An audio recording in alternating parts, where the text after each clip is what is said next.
Greetings from the Erie Coast. This is Mad Shad. And this is chapter 3 of the Saga of Bruce. So, we left Bruce in Elfenheim, where he had just left the good people of Humming Flower Village. And, excuse me. He is defeated and made the great seeþer concede in defeat. So once the seeþer had left and went about, disappeared, whatever, manifested in her little hole, picking her hook nose and her one gray eyeball, playing with her 3 little hairs. Just a foul thing. What they call a Varsta Berga troll, a mountain troll of a woman. Oddly enough, she requires people to have sex with her for her magic. Yeah, imagine that. But so the great seeþer is very, very. The more she thinks about Bruce, and the more she tries to figure out what's going on. Why was she bested by this little man with 2 sticks on a string? And it pisses her off so much. As all things, she gets insulted, and she wants revenge. So, such is her life. But so she tries to figure out what she can do. She knows that he has those sticks and his will. And his will is very strong. Stronger than hers. She threw boulders of hot fire and brimstone at him, and he just obliterated them. She threw her living thing magic ender at him, and he obliterated it. So she thinks, what can she do to destroy this Bruce? Well, as a great seeþer, she travels the lands, and inside Elfenheim, there lives a Joten. Now, this Joten is well known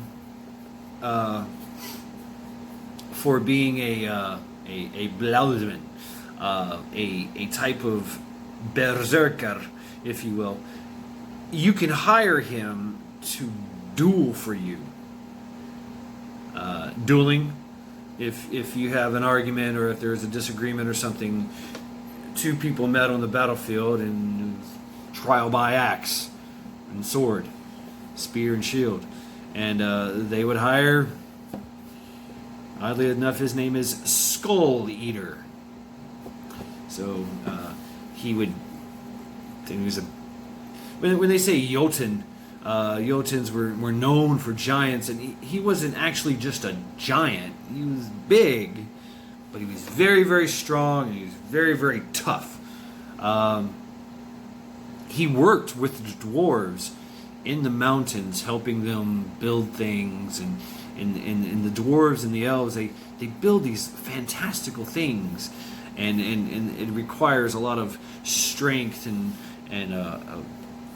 endurance to keep fires going, for years on end, to forge the perfect metal, and things of that nature. So, he would go and fight these battles for these people,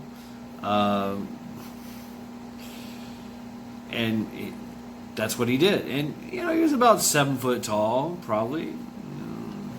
Big monster of a man. Well, he wasn't a man, he was a Joten, which a Joten is not much different from a god. Actually, they're kind of divine. They're just. It means that they're the great consumers. They're the eaters. They eat, And so this guy liked to eat skulls, hence his name. And somebody gave him that name because one day he was chewing on the skull of an elk, trying to get the last bit of meat off of it. And you're like, fucking skull eater.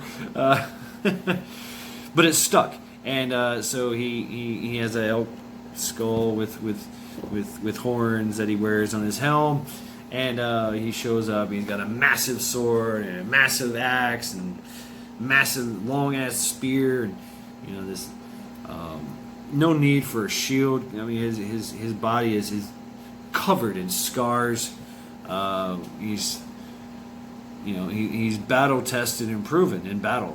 Just people would hire him to fight battles. Hey, you want to join my army? Come on. Let's go to war. We got skull eater over here. Skaldi Joten or something. I don't know. I haven't looked that up. I should have looked that shit up. But a massive, kind of dumb Joten, but smart enough, and he's a divine being. He's like the Asgards. He's like the Aesir, but he's a Joten from Jotunheimr. So they say they look a little differently.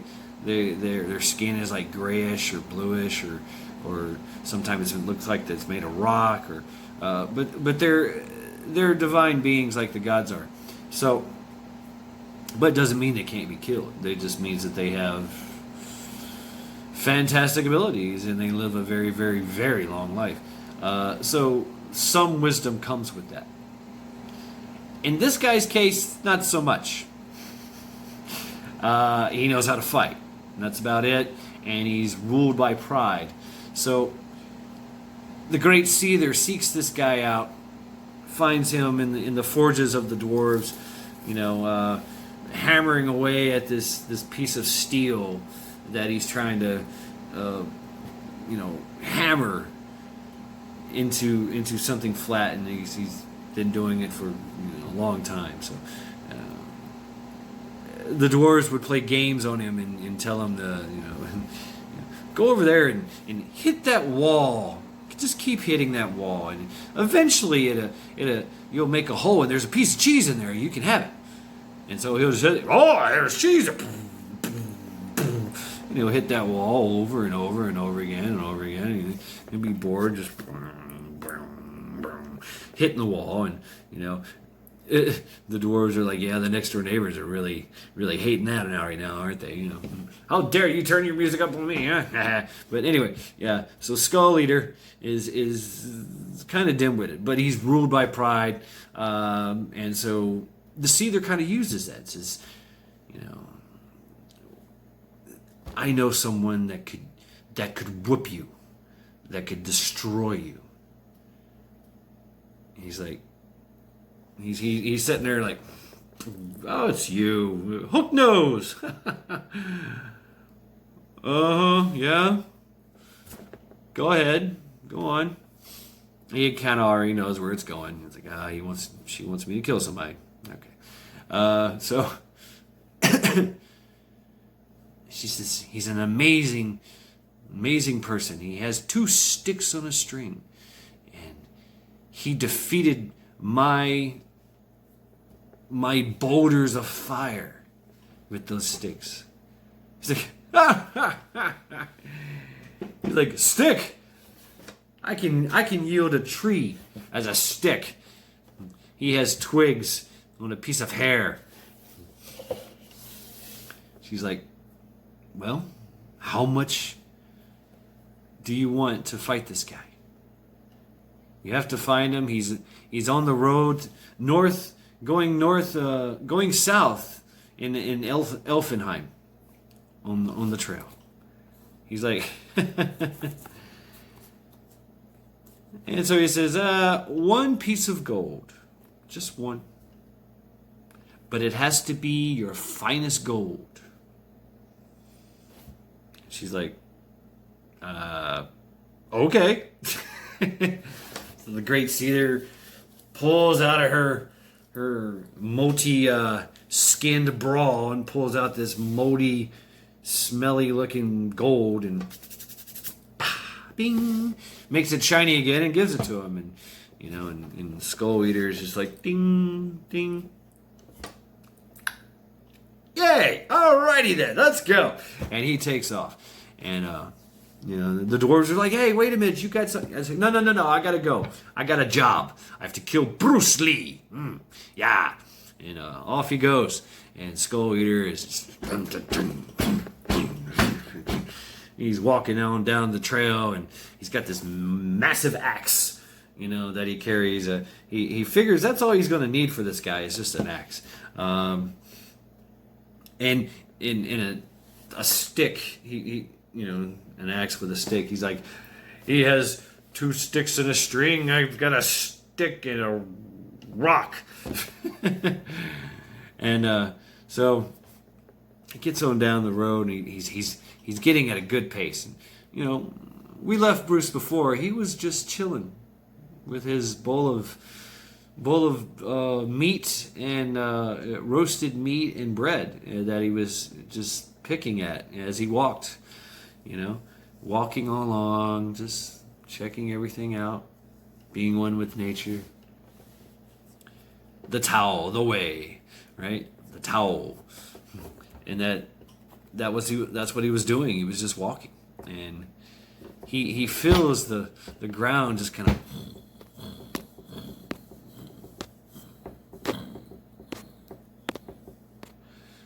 He's like, something's coming. Something big. This is. And finally, Skull Eater goes, "You there! Might you be Bruce?" Bruce Lee's like, turns around, goes, and it's classic Bruce Lee. Looks at this very massive individual. He goes, "Oh, who wants to know?" And Skull Eater's like, "I think you're Bruce. Do you have 2 sticks on a string?" And Bruce Lee goes, "Why, yes I do." Pulls them out, spins them, puts them back.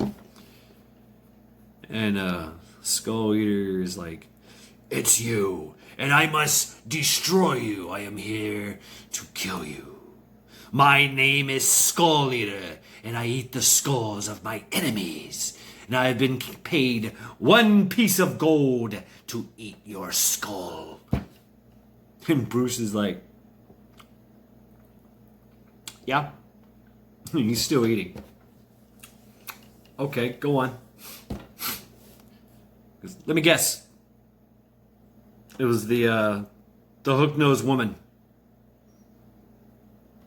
And Skull Eater's like, "How did you know? Yes, you are smart, little man. It's very, very smart, but not as smart as my axe." And he levels this huge blow against Bruce, and Bruce is like, "Oh shit," and moves out of the way. And as soon as the axe hits the ground, it buries itself in the ground. And Bruce is just sidestepped, and he takes his foot and goes crack. He goes, "Now you have a stick." Skull Eater's looking at his stick, going, "You broke my axe. Ah, that was my good axe." Ah, you fucking dumbass. Like I said, Skull Eater is not. He's walking around going, "Who breaks an axe? Who breaks an axe?" And Bruce is like, "You tried to kill me with it. Surely you think I would just let you. Would you like some bread?" Skull Eater is He's furious. He's walking around. Rah! He's got his stick in his hand. He's beating it against trees and making a hell of a commotion for kind of childish, if you will. And Bruce is just this guy. And Skull Eater's like, I will eat your head. Ah, I'm going to kill you. And Bruce is like, no, wait. Just hear me out. Hear me out, Mr. Skull Eater. We are two very powerful beings. And this land would surely be destroyed if me and you fought. I'm sure of it. Your mighty blow would have cut the world in half. So, I propose that we look over there across that lake. There's a little village right here at the shore. We can get on boats and go to the lake. And go to the island. And fight.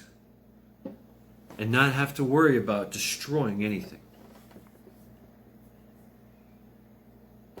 Skull Eater's like, I don't know about that. I don't know. I don't like water so much. I don't like water. I kill you now. And Bruce is like, it's okay. It's okay. We'll be in boats. And you'll be on the water, but the water will be under you. And you'll be on the water, but not the water will be on you. Do you understand? He's like, I think so. Yeah, let's do this. Yeah. Great. Yeah, come on. And they're walking toward the village, and Bruce is kind of keeping his distance a little bit because, and Skull Eater's like, he's chewing on his piece of stick. Hey, I'm going to eat his skull. I'm going to kill him. I'm going to, And when they get to the little fishing village, and everybody's like, Gah! And they scatter, and they get in the boats, and he gets the biggest boat, And Bruce is like, okay, all right, just hang on. Let me help you out here because you've never been in a boat. So this is a boat. This is the oars, okay? So you set in this thing, all right, and you row like this. So you row with your back to the lake, and you keep rowing until you hit the shore. And then when you get the shore, you jump out, all right? And so this is your rope. And this is my rope. This is my boat. This is my oar. This is your rope. And you throw this rope over, you just let it dangle in the water and whatever. And that's how you tie your boat to the shore so you don't get wet and you just jump out of the boat. And Skull Eater's like, okay, all right, I will follow you. He's like, okay, all right. Well, go ahead and get into your boat, and I'll push you off, and then I'll get in my boat, and I'll get out in the water and push myself off, so that way you don't get wet. And he's like, you puny little man, you can't push me and my boat into the water. You're too. Whoa. Okay. And Bruce pushes him out, and he's got him. He's hanging on to his rope, the Skull Eater's rope, and then he goes and gets in the water and gets in his boat. And little does he know, but he takes Skull Eater's rope and ties it to his rope on his boat. And they start rowing. He's like, okay, let's row. And Bruce Lee, they're side by side. Looking at each other, it's kind of looking at each other like, I'm going to kill you. And Bruce Lee's like, not unless I get to the island first. And Skull Eater's like, oh, it's a race! And he's rowing and he's rowing, and Bruce Lee is like, yeah, I'm rowing too. And they're getting in and they're racing and they're neck and neck and neck. And Bruce Lee kind of falls back a little bit, and Skull Eater's like, aha, I've got you. Haha, I'm winning. And, he's rowing backwards and backwards. And he sees Bruce behind him. And Bruce is just like, Bruce is acting. He's like, oh, you're beating me. Oh, I'll catch you. Yeah. And, Skull Eater's just getting it. He's big Joten, he's strong, and he's athletic, and he's getting it. And finally, he hits shore, and he jumps out of the boat. Yay, I win. And Bruce Lee starts rolling backwards. He's like, you're a chicken. Where are you going? My boat! Give me back my boat! No, my boat! And he's banging on the shore. I can't swim. I can never touch water. No, I cannot cross water without. You don't understand. You're gonna kill me. I'm gonna be stuck on this island forever. And Bruce is just rowing away with his boat and the Joten's boat. Back to the village. Waving. And Skull Eater is stuck on an island, and you can hear him. They say you can still hear him to this day, just screaming. "Ah!" Apparently, this Joten can't cross water. Got a big fear of water. Just can't do it. But he was led astray. Led by his pride and the promise of victory.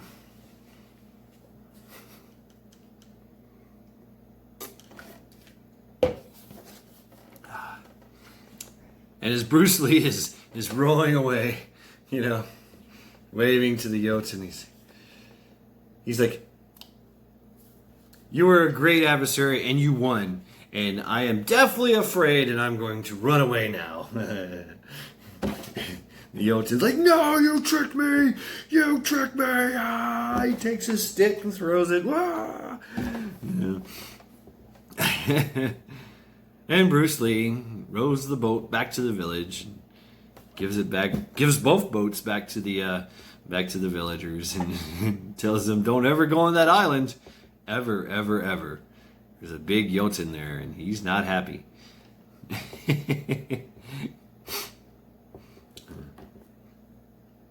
And as Bruce is walking away, he kind of looks around, and he looks at the boat, and he's making sure he's got everything. And he looks in the other boat. The Joten's boat, and there's that gold coin. Shiny and gleaming. He's like, I deserve it. Picks up the Skull Eater's boat, Skull Eater's one piece of gold. Puts it in his cup. And walks away.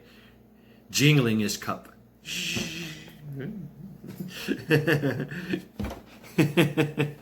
One piece of gold in his cup that never empties. So, that is chapter 3 of Bruce Lee versus Skull Eater. Till next time. Skull!